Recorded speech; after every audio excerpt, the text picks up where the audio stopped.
Hello and welcome to Lantern Lane Stories. Tonight's story is When Ronald Found the Mill. Far away in South Africa, where the sun burned hot and orange flowers grew wild, there lived a small boy named Ronald. Ronald was very small, so small he could hide under a table. He loved gardens. He loved the smell of earth. He loved watching beetles crawl between the roots. One day, something sharp happened in that garden. A spider big and dark bit his arm.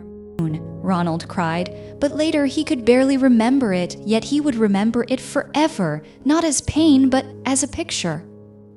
When Ronald grew up, he would write about huge spiders in his stories. "Where did you find such a creature?" people would ask, and Ronald would smile.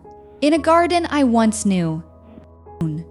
But Ronald was very young. His mother held him close one morning and said, "We are going to a different place." "Where?" Ronald asked. "England," she said, "a quiet country where the rain falls soft and green." They packed their trunks. They sailed across the wide sea. Ronald pressed his face to the window and watched Africa grow smaller and smaller. When Ronald was 4 years old, he ran down a narrow lane for the first time. His shoes made soft sounds in the mud. His brother ran ahead, laughing. There, Mother pointed. Ahead stood a building older than the oldest tree. Water rushed beneath it, singing. "That is the mill," Mother said softly. "A real mill, Ronald. Real things live here." Ronald stopped. He felt the cool spray of the water on his cheeks. The mill had a great wheel. Round and round, it turned with a sound like music and a sound like work at the same time. "The water makes the wheel turn," his mother explained, "and the wheel grinds the corn into flour." Ronald did not just hear this, he felt it in his bones. Each day, Ronald and his brother returned to the mill. They crossed the wooden bridge. They walked past the pond where white swans floated like clouds that had learned to swim. "White swans," Ronald whispered. He did not speak loudly here. The mill was a church to him, and he was always praying. There was a miller. His name was George. Ronald both loved him and feared him. George was big. His arms were thick from turning the great wheel. His voice was loud. "Off with you, boys! No playing here!" he would shout. Ronald would run, but not too far. He would hide in the tall grass and watch the miller work. "He is like a giant," Ronald whispered to his brother, "a giant who guards this place." Years later, Ronald would write about a powerful miller in a faraway land, someone both frightening and real. But back then, Ronald simply loved the mill. Beyond the mill, the land changed. Trees grew thicker. Paths twisted and turned. This was Moseley Bog. Ronald's mother called it the Old Forest. "Do not go too far," she warned gently, "and come home before the light dies." But Ronald wanted to see everything. He and his brother pushed through the ferns. The smell of wet earth and broken leaves filled the air, rich and dark and very old. "What is this place?" Ronald asked. "A place where things remember," his mother said. "Every leaf here remembers being a tree.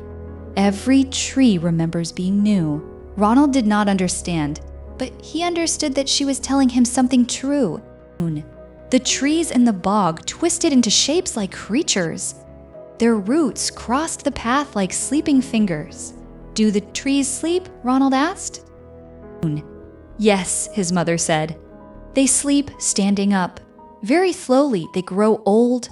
Ronald touched the bark of the oldest tree. It was rough and warm, like the skin of something that had lived 1,000 times.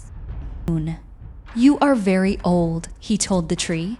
The tree did not answer, but Ronald felt it listening. His mother smiled. She taught him the true names of the plants, the Latin names, the old names. "Everything has a true name," she explained. "If you know the true name, you know what it really is." Ronald began to collect true names like other children collected stones. He would sit on the dark, soft ground and whisper the names to himself. Fern, oak, elder, moss. Each name felt like a key unlocking a small door in his heart.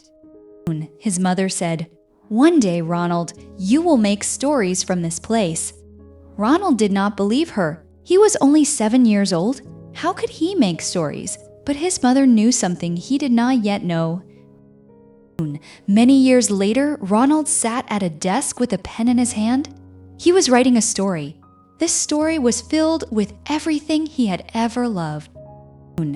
Every moment of his childhood lived again in his words: the cool spray, the dark earth, the whispered names. As he wrote, he remembered the boy he had been, running through lanes, discovering real magic in real places. His fingers flew across the pages, page after page, year after year. Ronald filled the world with his memories, and he never stopped remembering. Even when he was very old, the boy in him was still discovering, still wondering, still listening to the true names of things. That boy's love never left him. It became his life's work. His work was finished at last. The lamp beside him glowed warm. A gentle mist was rising from the grass outside. Somewhere in the world, a child was reading his words and understanding for the first time what he understood: that real places, real love, real memory shine forever. And so Sarehole also slowly fell asleep. Good night.